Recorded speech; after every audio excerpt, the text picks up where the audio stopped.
November last year.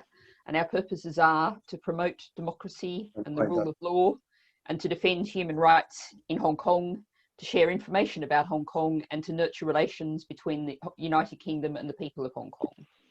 We've had a busy program of meetings on immigration rules, on academic freedom, with pro-democracy asylum seekers, including Nathan Law, and we had very enjoyably, I have to say, I chaired with Bill Browder, the man behind the global campaign for Magnitsky-style sanctions. We also produced, and do get in contact if you haven't seen a copy of it, a report on the breaches by the Hong Kong police force of international humanitarian law in their treatment of medical professionals and first aiders. And group officers have also been producing lots of articles. Now, this, in some ways, this meeting is something of a reprise, because on the 3rd of June, we had a particularly fascinating discussion with Lord Chris Patten, whose presentation on recent Chinese and Hong Kong history and policy was a true tour de force. But that, even though it was only less than 4 months ago, was a very different age, because soon after, of course, the Chinese imposed upon Hong Kong the draconian national security law, which has, according to Hong Kong police briefings, already been cited as the grounds for arrest for 11 people in Hong Kong for the heinous crime of allegedly supporting the work of this APPG through the organisation Fight for Freedom, Stand with Hong Kong, with which our group secretariat works closely. Indeed, perhaps I should warn you that under the provisions of that law, mere participation in this webinar, including to members of either house, could lead to charges against you. So just, we've issued that warning. But on to the main business. So much has changed in the short time since Chris Patten joined us last, that it's hard to know where to begin. But I think the best place really to begin is with Chris. Over to you, the last Governor of Hong Kong, for your outline of where we are now, where we particularly should be going in the UK, and your perspective on things. Thanks very much. Over to you, Chris. Thank you very much for the invitation, and I'll try to focus as much as on the future and what we should do rather than what's happened. You were very kind to describe last outing, tour de force. This is what Dennis Healy used to call a tour de gloss. I'll do a very quick telegrammatic summary of what's happened, and then say a bit about why I think it's happened, and how it fits into China's policy overall and what I think we can do about it. My main critic when I was Governor of Hong Kong was a British diplomat called Percy Craddock, who had been British ambassador in Beijing and Margaret Thatcher's main foreign policy advisor. And Percy recorded that the Chinese leaders haters, he said, but they're men of them. They carry out what they promised to do. Well, we now know that at least half that observation is true. Thuggish dictators, as we can see from what's happening in Xinjiang, where China is embarked on what amounts under the UN definition to genocide. As for being men of their word, we know in all sorts of ways how true that is. We've seen in relation to the South China Sea, where they've broken all their promises and commitments to President Obama and to others. We've seen the relations with other countries, other neighbors, and we've seen it very largely, of course, in relation to Hong Kong, where they've broken international treaty, broken not only the joint declaration, but they're also the constitution that they drafted for Hong Kong, the so-called Basic Law. And if you want the best account of what's happened, you just have to look at 4 or 5 statements over the last 3 or 4 months by the Hong Kong Bar Association. They're all on the internet, and they set out very clearly in the clearest legal language what China has actually done in flagrant contradiction of its own agreements. It's amounted, as The Economist said, to the most comprehensive assault on the freedoms of a community since the beginning of the century. They've demolished, or they've gutted, the Legislative Council and postponed elections because they thought they were going to lose them very badly. they've denied the existence in Hong Kong of the separation of power, which means that the judiciary are regarded as part of the executive. They have trampled all over freedom of speech. They've arrested people like Jimmy Lai. They've arrested others, and they've put in place of the rule of law. And all this, as I said, is set out by the Hong Kong Bar Association and in a very good brief about a month ago by Hong Kong Watch. They've put in place of the rule of law, the rule of fear. There's a very good China scholar called Perry Links, who was much involved before Tiananmen. He then translated the Tiananmen papers, which meant that he was banned from visiting China, I think, after one rather... 62.9 cases per 100,000. One rather... Only had 14 points. Can I just ask everyone to please mute your microphones, except for Chris? We've got some interference coming in. Perry Links used to talk about the rule of fear in China as the anaconda in the chandelier. You're aware of this thing above you, and you're never quite sure whether it's on how it's going to descend on you. But it's had the desired effect as far as China's concerned so far. It's damped down protest in Hong Kong, though protest continues in the heart, but in other ways as well. As there's quite a good report in The Guardian about the way people are behaving. So it's been a pretty comprehensive evisceration of the rule of law in Hong Kong. Hong Kong's success was really largely based on a combination of freedom of capital, a free economy, freedom of speech, and the rule of law. And at least 2/3 of that has been demolished. People say, what's the effect on Hong Kong in the future? Well, about 70% of foreign direct investment or direct investment goes in and out of China through Hong Kong. Hong Kong has been hugely important when it comes to IPOs. And my guess is that the Chinese will push more companies into running IPOs through Hong Kong, so those figures continue to hold up.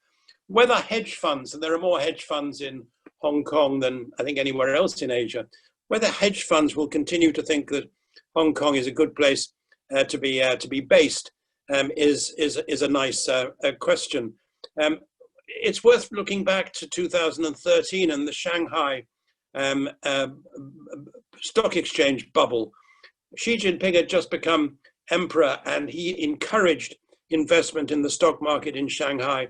It then crashed, and the censors immediately moved in, first of all, to eliminate phrases like stock market crash, and secondly, to eliminate any references to Xi Jinping's contribution to this outcome. So the idea that a free market can continue if, for example, anything you say about a state-owned enterprise in a research report you do in Hong Kong can get you into trouble. If you think that the market can continue to operate as successfully under those circumstances, then I think you're likely to be sorely disappointed. And of course, we know that some institutions which we've associated with this country continue to think that they can operate perfectly happily in Hong Kong. They tend, I think, to be institutions, one or two banks and others, where the senior members of the institution all have foreign passports. The people working for them don't. And I think that somehow rather affects attitudes. So I think the economic outlook is not dire, but is not good. The outlook in terms of rule of law and freedom is pretty awful. Of course, quite a lot will depend on whether Hong Kong is going to be able to continue to argue that it should be treated as a separate entity economically from the rest of China, even if it's being treated as like the rest of China politically. And I think it's unlikely that people won't follow the United States, for example, in raising questions about that. They've already done so in a political sense, with extradition treaties being cancelled and so on. And I think it's going to be difficult for Hong Kong, I'm afraid, to argue that it should continue to be a separate member of the WTO or IMF if it's being treated just like Shenzhen or other bits of China as far as every other aspect of life is concerned. Now, why has it happened and what can we do about it?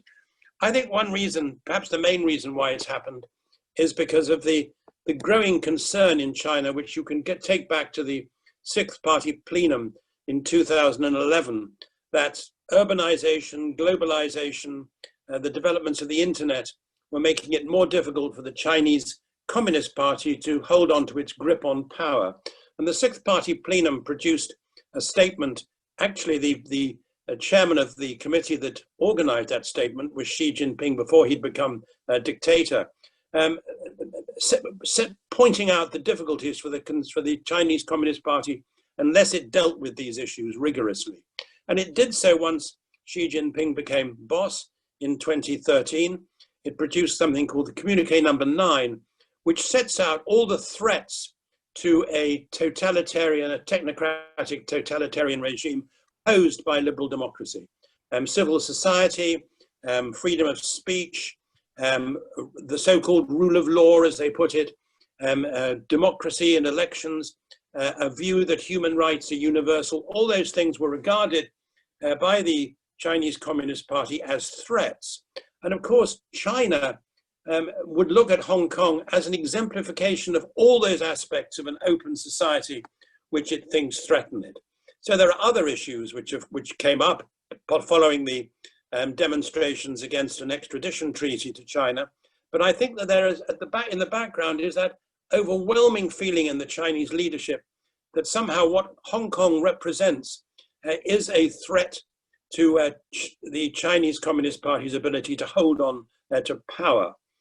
And you're starting to see Hong Kong, among other things, having patriotic education imposed on it, the sort of patriotic education which is described in a diktat from the party in 2019, which amounts to what Stalin called, and I think it's quoted in that, without referring to Stalin, quoted from time to time by Chinese officials, education is seen as a way of engineering the soul.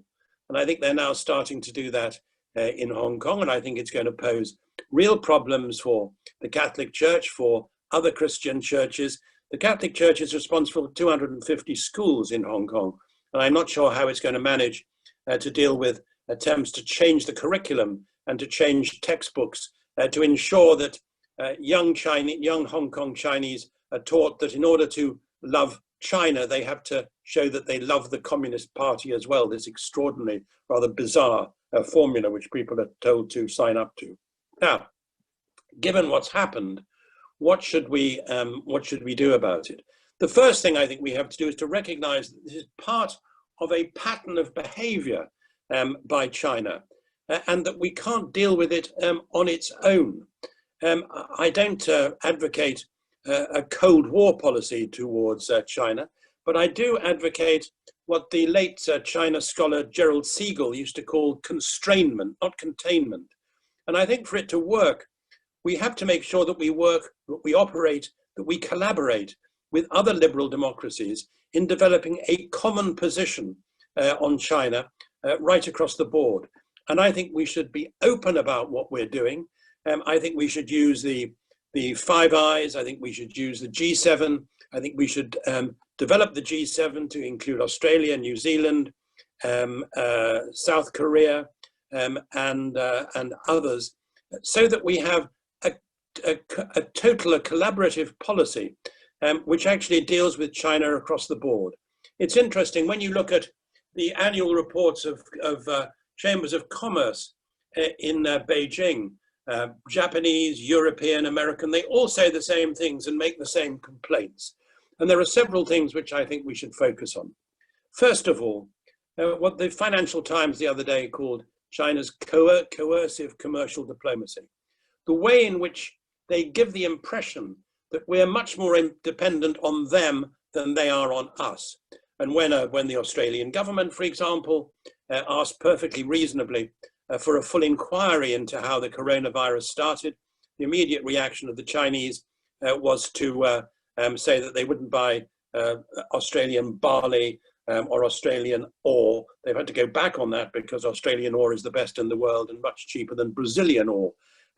When 10 years ago, the distinguished Chinese dissident Liu Xiaobo was given the Nobel Peace Prize, and the Chinese said they wouldn't buy anything from Norway.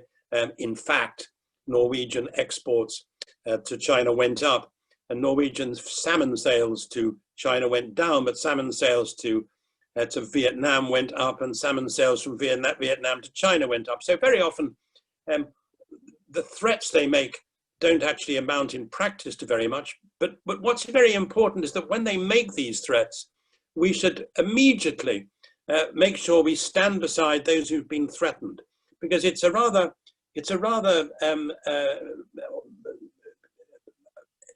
unfortunately effective from time to time way of bullying industries or economic sectors into putting pressure on their governments. I noticed the chairman of Chatham House a few months ago said we shouldn't be trying to pick a fight with China when we were trying to recover from the coronavirus. Well, I don't think it's a question of picking a fight with China. I think it's a question of China picking a fight with pretty well everybody else. And it's worth, from our own point of view, remembering that just as it's very good for us to be able to export to China, China needs to be able to export to us. And China doesn't invest in Britain because it's an act of charity. And they invest here because they think they can make money. And if you look at the figures, the House of Lords dug out the figures for me recently.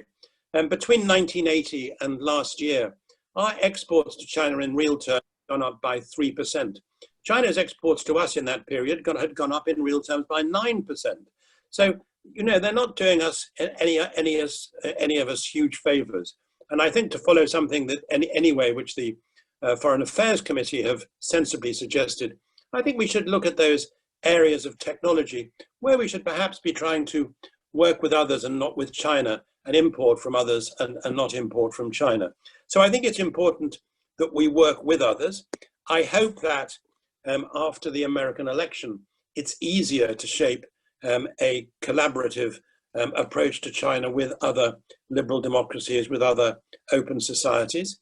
I think it's terribly important that parliamentarians make sure that we keep the issue of Hong Kong and China's behaviour on the agenda, despite all the other things that are important. I think it's important that we work with NGOs and encourage NGOs. I hope we'll continue to press the UN to appoint a human rights rapporteur on Hong Kong. I hope that in domestic policies, we can, again, it's a point that's been made very helpfully by the Foreign Affairs Committee, and I think by the all-party group. I think we should look at United Front activities in our own country. United Front isn't just non-commercial. The way that the Chinese government are behaving, clearly state-owned enterprises and the private sector are part of United Front activities as well. I think we have to look at what is called elite capture, which we've seen in relation to Russia as well. I think we have to look at our universities, which I think in particular, the organizations which are responsible for Chinese scholarship are looking at very hard, and I hope universities UK are looking at as well. It's unfortunately the case that some universities, because of cuts in government funding, feel that they're so dependent on attractive foreign students that they're rather nervous about saying boo to a goose or boo to a Chinese ambassador when it comes to talking about China. But universities are pillars of liberal democracy, and we really shouldn't allow ourselves to be pushed into a situation where we appear to be censoring our universities or what is taught in them. It's worth remembering that at Chinese universities, and if anybody doubts me, they should look at the 2019 diktat on patriotic education. It's worth remembering that Chinese universities nowadays invariably have a camera in a classroom. There are paid narcs or informers who are recruited in order to report on their colleagues and on other students. And those are the universities from which many Chinese students will be coming to this country. So we should make clear that they understand that they're coming to, without being provocative, that they're coming to a different environment, and there are some sorts of behaviour which are simply not acceptable in an open society with liberal institutions in universities. I don't think, as I said earlier, that we should be trying to start a new Cold War with China, but I do think we have to understand, and there are one or two people who surprisingly argue that this isn't the case.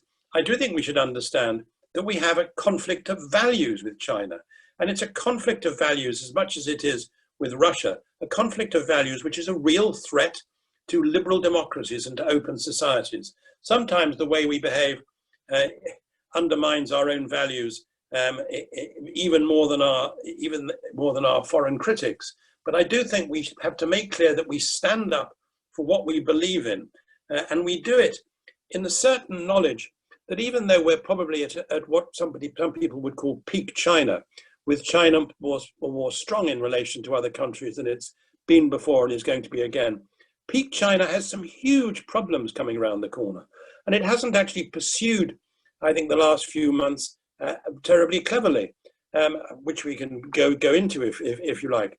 I don't think it's been pursuing a brilliant policy of geostrategy, but peak China faces enormous problems over the next few years: demography, debt, drought, among others, but also the clear fact that the Chinese Communist Party, whose main concern is to stay in power, the Chinese Communist Party regards what everybody on this call believes in as a real threat to its ability to keep its grip on power. So I think it's important for us in that context to work with others to ensure that Hong Kong remains in the full light. And I hope that we can do other things in the margins, for example, helping young Hong Kongers who've left Hong Kong because they're worried about being thrown into jail, either in Hong Kong or in mainland China, both to get bursaries to our universities and to stay here, perhaps without going through all the rigmarole of political asylum negotiations. So that's my Dennis Healy tour de glace about what's happening. Well, thank you very much, Chris. I think that was covered an enormous amount of ground and was very, very powerful, and huge amounts of food for thought there. And we've already got some questions in the chat box.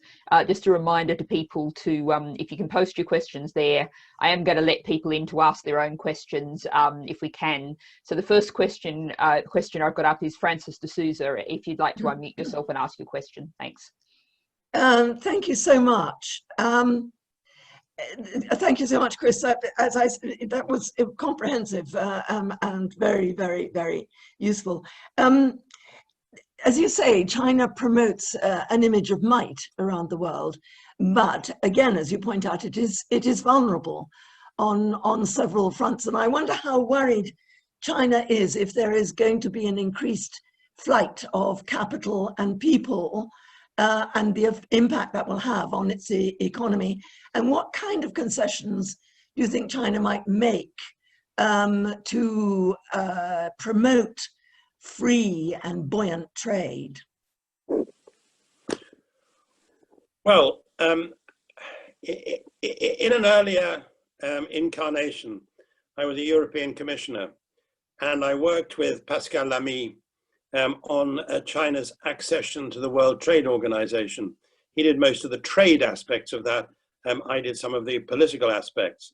And I think it's fair to say that China has, over the years, broken both the spirit of what it had agreed to with the WTO negotiations, and in many respects, made a mockery of the letter.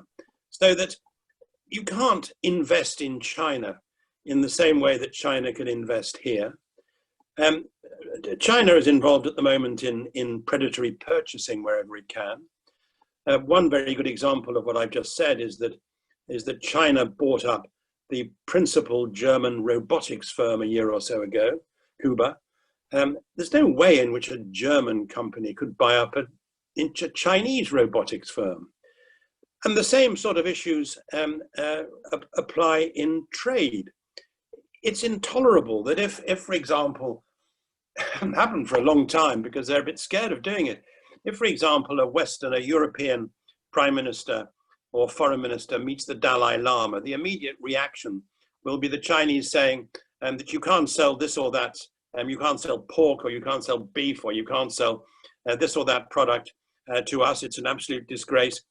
When that sort of thing happens, usually with some lame excuse about health standards or phytosanitary issues, when that sort of thing happens, we should make a fuss about it. And I don't see China doing anything other in the next few months, maybe if there's a new president after the election, other than doing what it always does, which is to give a sort of one-off guarantee to buy more soya beans from the Midwest or buy more of this or that product. But it doesn't actually make very much difference to a regime which regards business, regards the private sector, as well as the state-owned enterprises increasingly as part of their political project. There's a very good report in the Financial Times, at least online today, about China regarding the private sector in exactly the same way as it does public companies, as being there to fulfill China's political objectives. So I think it's difficult to know what exactly China will do in order to try to improve its relationship with the West in terms of commerce.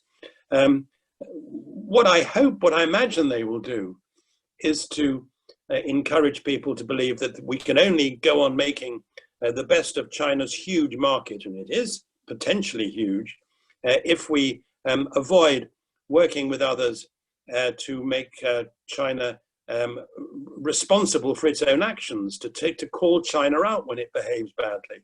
And they'll continue with the usual bullying line that if that happens, it's anti-Chinese, it's xenophobic, shouldn't be countenanced by decent people. I always make a distinction between China and the Chinese Communist Party. It's very important for us to go on doing that. So my simple answer to your question is not a very encouraging one. I imagine that China may go through the usual rituals of buying more soya beans from the United States, or agree to buy a few more planes. But I don't think it'll make any fundamental difference to an economy which has become more under the party's grip in the last few years rather than less. Thanks very much, Francis, and thanks, Chris. The next question is from Andrew Hudonis, who's asked me to read it out. And I think this is a really interesting sort of question for clarification. Andrew asks, why don't we use the word containment? I don't understand the difference between constrainment and containment in practical terms. We're basically in a Cold War, as with Stalin and after, and we're seeking to contain while avoiding war. I think we may be overcomplicating this. That was Andrew Hudonis's question. Yeah, I think that's a perfectly reasonable point. I'm not anxious to talk about a Cold War because I think the position with the Soviet Union was different, not least because of the more overt military aspects, and perhaps if you're a European because of the proximity. And I was using that Gerald Siegel phrase of constrainment in order to ensure that people don't think I'm in favor of not talking to China about anything. I think there are some issues involving global goods where we should be trying to deal still with China. I'm not entirely convinced in my own mind that they're living up to their obligations under the Paris Accords on the climate. When you look at the number of coal-fired power stations which are still being funded and built, but nevertheless, in an area like climate change, I'm in favor of still trying to work with China. I'm in favor of trying to work with China across the board, but not on the basis that whatever they sign up to, they can break. Now, let me give you one very practical example. Coronavirus. I noticed the other day in his admirable speech to the UN, the Prime Minister was reported as saying that we needed to have more international agreements on dealing with epidemics. Well, we've got one. After the SARS epidemic in 2003, under the auspices of the WHO, there was there was negotiations of what are called the international health regulations from 2005 to 2007, under Article 6 of which signatories, including China, are obliged within 24 hours to report to the WHO and to the international community whether they're facing a public health emergency. Well, plainly, whatever else you say about the outbreak of the coronavirus, the Chinese completely ignored that obligation, while they were assuring people like the Australians that there wasn't a problem, while at the same time buying lots of medical equipment from the Australians. So at the very least, we should be asking the Chinese to stick to the agreements they've already signed. And I think that's the difference between containment and constrainment. If they keep their word, fine. If they don't, then we have to call them out on it. And just one further point, which is perhaps marginal to this issue on coronavirus and the WHO and the international health regulations. In 2017, the Taiwanese were kicked out of attending the World Health Organization annual conference because of political objections by the Chinese. So the Knights of Jerusalem can be there, but not the Taiwanese. Now the Taiwanese, a community of almost 23, 24 million, handled the coronavirus absolutely brilliantly, probably better than anyone else. They had huge experience of doing that. The idea that for political reasons they can't be they can't attend, not as full members but as observers, the World Health Conference every year is absolutely preposterous. And I think those of us who actually give them major funding to the World Health Organization should actually insist that Taiwan should be there, not as a full member, but should be there as an important community which has very good healthcare and which shouldn't be shut out just for political reasons. I think unless we start doing things like that, the Chinese will think they can get away with anything. And at the moment, they've been doing that rather too often.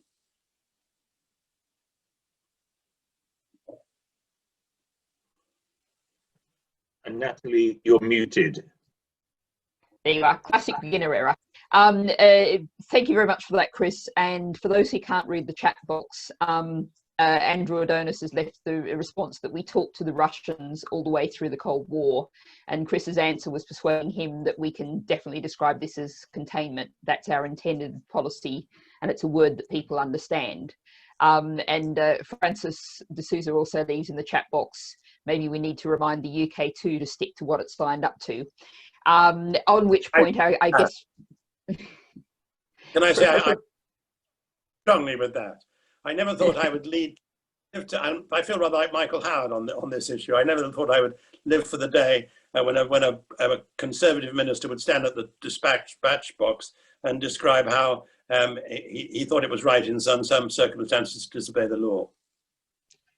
Okay, we're not going to start the internal market bill debate today, however. We'll all be getting plenty of that, I have no doubt. But just to remind everyone, if you'd like to ask a question, if you can just leave a note in the chat box. But from the chair, Chris, since you brought up the climate change, the climate emergency, and as a Green peer, I guess I'm sort of obliged to ask you, particularly your thoughts on the Chinese announcement about 2060, and how you see them complying with that, what their intentions were, and given the fact that, of course, we don't know what will happen in the US election and what's going to happen with COP26, what the interplay of climate, apparent Chinese leadership, and how that's going to impact, and how China's likely to use that. Well, I would like to know more about how China's investment in coal-fired power stations and the carbon sector in general squares with what it's been saying about climate change. I think it's done some very good things. I think its investment in renewables and so on has been excellent. But I think that when it comes to issues of promises about keeping international agreements and China, you have to sup with a very long spoon. But I would certainly want to have a continuing and profound engagement with China about environmental issues. As it happens, 100 years ago when I was an environment minister, I had to chair the the London conference on the Montreal Protocol in 1990, I think it was, on toughening up on chlorofluorocarbons and so on.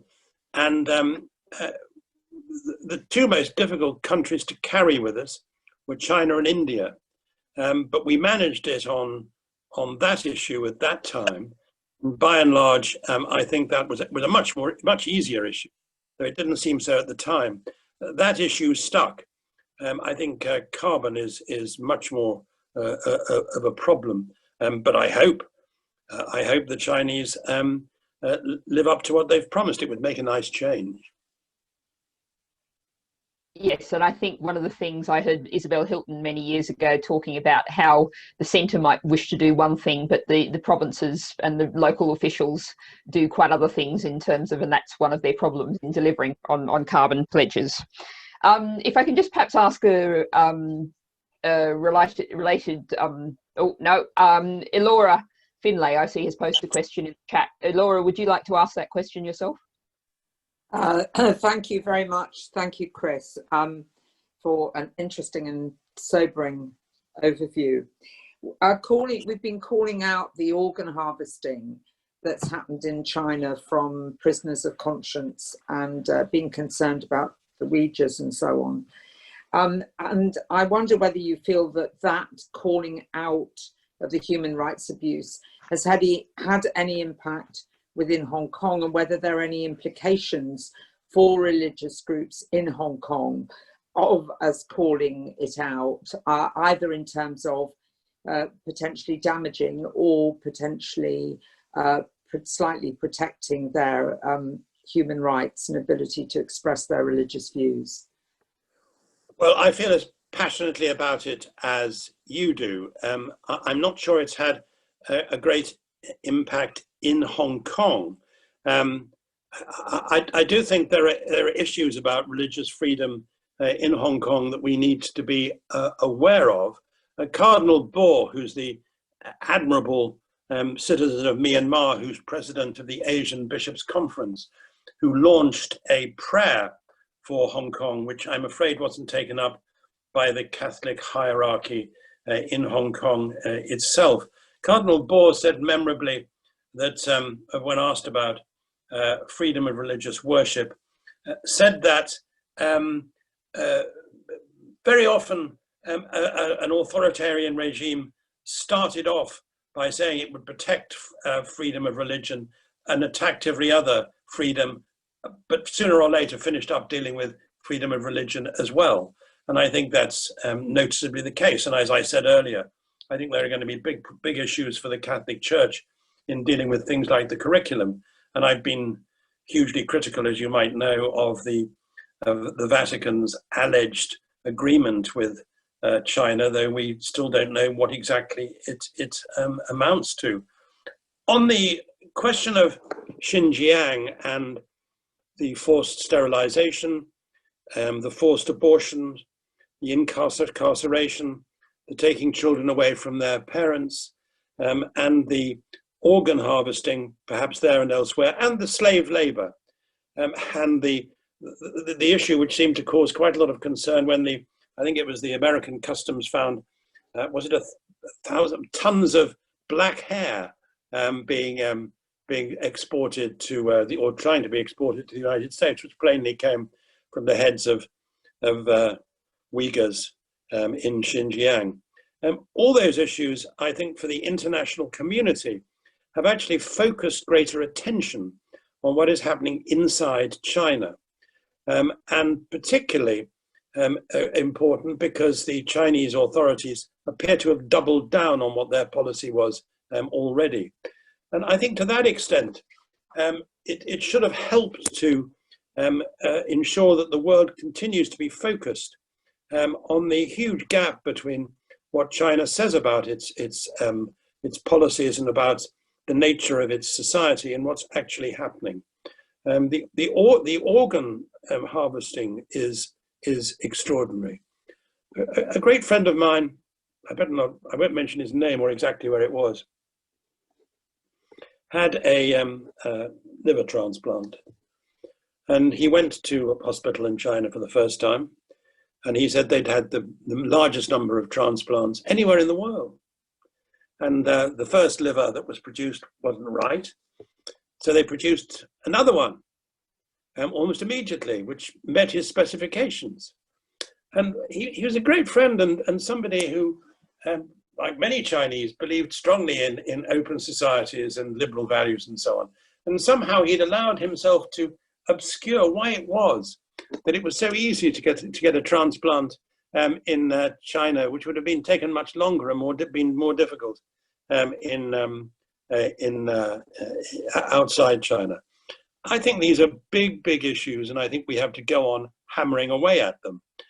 I think another related issue is the care we take in testing new medicines and new life sciences advances. And I have no time for those at the moment who say that just because of the importance of coronavirus, we should actually cut corners in doing that, as the Chinese would do, or as some other societies would do. I think it's terribly important in an open society that people should have confidence in these scientific advances that you make. It doesn't take long before you move from organ harvesting into the worst sort of eugenics. And we've seen that in the past. We saw that in the 1920s and 30s. And I think that it's not impossible we'll see that again in China. Thank you very much, Chris, and for that timely reminder. And I think thank you to at least two people I can see on this call, which is Alora and David, who keep ensuring that the House of Lords certainly can't forget about these things and keep bringing them up. And I would say personally, please keep doing that. And I see, David, that you've got a comment in the chat box. Would you like to speak to it yourself? Perhaps not. I'll just read it out in that case. Yeah. Sorry, Natalie, the sound and the vision keep going off, but if you could read it out, that would be great. Okay, no worries. So David Alton says, I have an amendment to the Trade Bill Committee stage later today, which would create a human rights threshold on trade deals and a further amendment on genocide, supported by former Conservative and Labor ministers, both aimed at forcing us to consider our trading relationship with China. So directly, Chris, the question to you is, are you in support of those proposals? Yes, but I won't be there. My wife has one or two health issues, and I'm not actually spending any time in the House of Lords at the moment. I'm concentrating on some domestic priorities. So, but I very much warmly welcome what David's been doing on that. Well, I guess I can say for everyone, Chris, best wishes, and I hope everything works out well. A question that I was going to ask, because it's perhaps partly provoked by the conversation I was having before this one, very disturbing conversation with the BBC journalist about Russian money in British politics. And I'm wondering if we're seeing or can expect to see or should be worried about the potential of, we certainly have seen a lot of Russian money. I'm not aiming to start any other debates here, but, Russian money coming into British politics. And should we be looking out for that from China? Have we seen that already? And is it something that, we need to be creating safeguards for this? There was a very good Electoral Reform Society report on this week. Is this something you're worried about seeing, concerned about with regard to China? Yes, it is. I mean, I think I'm delighted that at last it's become an issue of public discussion in relation to Russia. I spent part of the lockdown reading a wonderful book by Catherine Belton called Putin's People, which, among other things, not only shows how the KGB took over Russia after the collapse of the Soviet Union, but also shows how the Russians, through what's called through purchasing the elites, and in other ways, has actually seen that the soft underside of open societies, of capitalist societies, is greed and is a desire for money. And I think that's something that you will also learn to see in relation to China. I think you can think of some very distinguished organizations which seem to me to be surprisingly quiet about some aspects of China policy, and which also clearly get quite a bit of money, if not necessarily from Chinese companies, at least from companies which think they are best served by playing lickspittle for China. I think it's really an issue, and the Australians facing up to it have insisted on much greater transparency in declaring where people get their money from, where companies get their money from, where universities get their money from. All those things are, I think, enormously important. It's not McCarthyism. It's what we should be perfectly happy to do in an open society, because the Chinese do use the United Front. United Front isn't a figment of imagination. The United Front is actually here and making trouble. Thanks very much. And I think Howard Flight may have a question. Howard, if you'd like to unmute yourself. And sorry, you may have had your hand up for a while. Apologies, I didn't see it, but you need to unmute yourself. You'll need, yeah, sorry. I was very surprised to find an old Hong Kong friend, English, but who's lived there now for 40 years and built a big corporate finance business. He was not particularly concerned about what was happening. I think he was measuring it by his business, and he was conducting business as normal.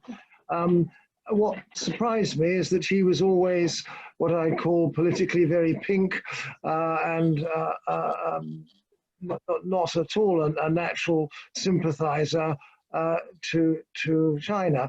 One of the points he made was that if you counted the number of people demonstrating, the numbers were really not that large. Now, I think my reaction to all of that is the need to educate the West that things are serious and need addressing. And I think it's time that we reacted to the very points that you're making. Well, let me say 2 points. First of all, your friend, I hope, is better at counting the money in his bank balance than he is in counting, because there were not far short of 2 million people demonstrating this time, well, slightly earlier than this time last year, against the extradition bill and in favour of greater democracy. The numbers were up to 2 million at peak, and certainly were always regularly in the high 100,000s. And when you saw the district council elections last October, November, they showed an absolute sweep for Pan Democrats, who won, I think, all but one of the district councils with big majorities. So I think your friend is perhaps whistling past the cemetery. As for his general view, well, I hope his business continues to do well, and I hope that Hong Kong well. But in my experience, as I said earlier, when I was governor of Hong Kong, my main critics in the business community were invariably people who had foreign passports, whether Chinese or otherwise. Yeah. The rubbish what Britain tried to do then, or what we stand for now. If you're always able, if push comes to shove, to pack your bag and go elsewhere. Interestingly, my successor as head of Hong Kong, the chief executive, Tung Chee-hwa, all his family had American passports. The only Chinese member of the committee which drafted the national security law in the Chinese passport, in the Chinese parliament, as it's called, his family have Australian passports. Carrie Lam, the present chief, well, the present mechanism for Chinese rule in Hong Kong. Carrie Lam's had a British passport, her husband has a British passport, her sons have British passports, and I think one, I hope, is being very well educated here and the other in Dublin. So very interesting to contrast what people say about Hong Kong and what they actually do for themselves. And I think one very good thing that everybody who's so enthusiastic about what the Chinese government have done in Hong Kong should say, well, we're going to give up our British passports or Canadian passports and apply for... This Patten, in fact, he's still speaking in the background. I'll just turn him off. Yeah. He's speaking to the APPG on Hong Kong and has come out very strongly in Okay, we've got someone who's not muted. If we could just, everyone who could mute if you're not speaking, that would be great. Thank you. Sorry, Chris. That might have solved it. I think I'm pretty well finished there, except one story which may amuse you, which I believe to be true. It was told by Rupert Murdoch's deputy in Asia. He's, I think, the vice president for Murdoch's empire in Asia. When Murdoch had bought a satellite TV company in Hong Kong at rather a large amount of money and was trying to get it into China, and after a lot of effort, eventually is given a meeting with Zhu Rongji in Beijing.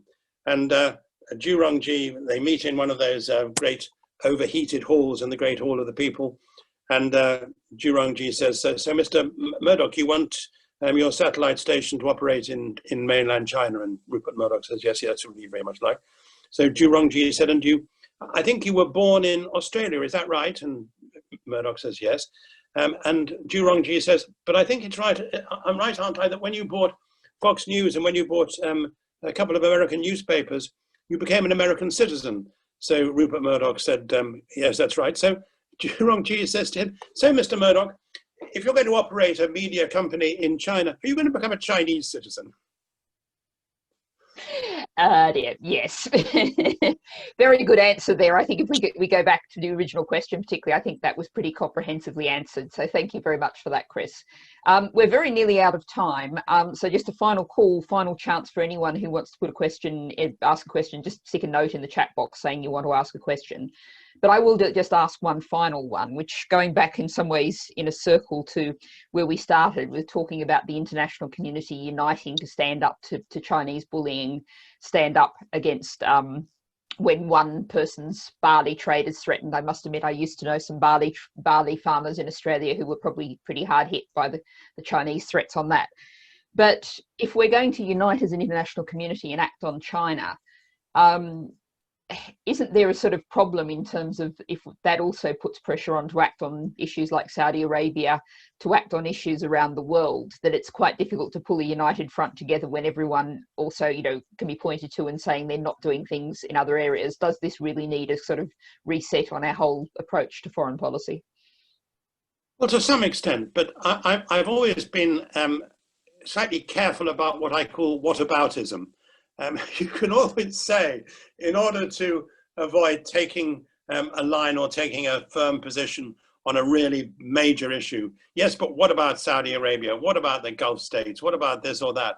And I accept those issues. Look, when I was a European Commissioner, I used to have to argue every year with the Gulf cooperation states about whether we could have a free trade agreement with them, with Europe. And we used to spend hours going through the Sharia law. I used to sometimes, after the end of one of these sessions, I remember saying to one of my officials on one occasion, the only response I can make to that is to go down to the Grand Place in Brussels and ask if I can stone a few adulteresses. I mean, it was terrible stuff. And we go through it. And of course, there are times when whataboutism becomes insufferably large. But China is such a major issue for us in the 21st century. And when I talked about peak China, I think this is the decade during which China is going to be the more difficult to deal with. I think there are reasons why that is not going to last. And there are strong reasons why I don't think China is behaving terribly cleverly at the moment. To take on the rest of the world, to be in a situation where, thanks to China, they've managed to get into one organization, both the right and the left of British politics. Not just that, but the right and the left of the Conservative Party. This is even more of an act of political genius. So maybe Xi Jinping should become chairman of the Conservative Party. It would certainly shake things up a bit. So I really don't think that we should allow the fact that we don't behave brilliantly everywhere to affect us. But if you're saying, should a sense of moral values be a bigger part of our foreign policies, I very much agree that it should. And all my experience of acting as a European commissioner and seeing the way in which different countries would sign up to communiques full of strong nouns and adjectives and weak verbs about human rights, including us, but then would have, you know, certain exceptions where they wouldn't want to be quite so tough. Tunisia or somewhere else in North Africa or Egypt or Syria, always the same story. So I do think there's something to be said for a certain degree of consistency, but certainly as far as China is concerned, I very much hope that after November, I hope we will be able to look to American leadership. He said obliquely, whoever wins, not putting the rest of us in Europe and elsewhere into a situation where it looks as though we're being dragooned into being America's friends and allies, but in a situation in which we recognize that we have a willing coalition of people with the same values who want to stand up for them. Thanks very much, and lots to hope for in there. And we've just got time to squeeze in one final question from Francis de Souza coming back in. Thanks, Francis. Thank you very much indeed. I wonder whether I could ask Chris about Taiwan. President Xi's threats are increasing in their intensity. I wonder how far there are actually plans, or is it likely that there would be a kind of invasion of Taiwan in order to incorporate it into China? Well, Francis, I used to think that was improbable, but I think I think China has been behaving so badly, so aggressively, that should no longer be regarded as an outside prospect. And I certainly think that if Xi Jinping thought he could get away with it, he might well be tempted. It's why, to go back to that point I made about the World Health Conference next May, it's why I think we should do things like that in order to make clear to China that we haven't given up thinking about Taiwan, in order to make clear that we think that 23, 24 million people in Taiwan are living in a free community, seeing in Hong Kong what would happen to them if they became simply a part of the present China.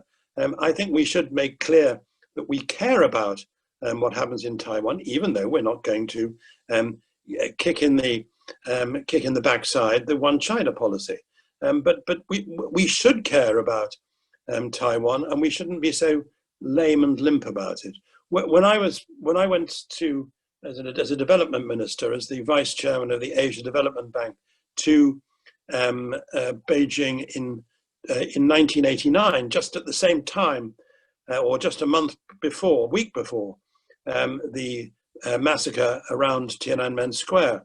The main issue we thought was going to be the seating of Taiwan Taipei as an Asian Development Bank meeting for the first time, thanks to the more moderate policies pursued by Zhao Xiyang and the leadership at the time.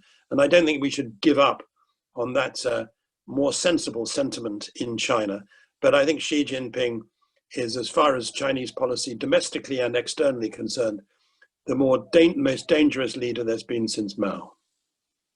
Well, on that point, and we're right on the dot of the hour, I can only conclude by saying, first of all, thank you very much again to Chris for a hugely informative, powerful and strong-minded contribution. Thank you to all the parliamentarians and supporters who've been on the call, and all the officers for their ongoing support. I think we can perhaps just take a second to think about all the people in Hong Kong today for whom this is the lived reality of being under the national security law, and how difficult that must be. But thank you very much to Stand With Hong Kong for their ongoing campaigns, and to our secretariat, the White House Consultancy, against whom the Hong Kong police are also briefing by name. It shows that all of this work, all of the time everyone's putting in, is having an impact. So thank you very much, everyone, for being on the call today. Thank you very much again to Chris, and have a good day. And many of us can now go onward and upward with the trade bill. Thanks all. Thank you very much.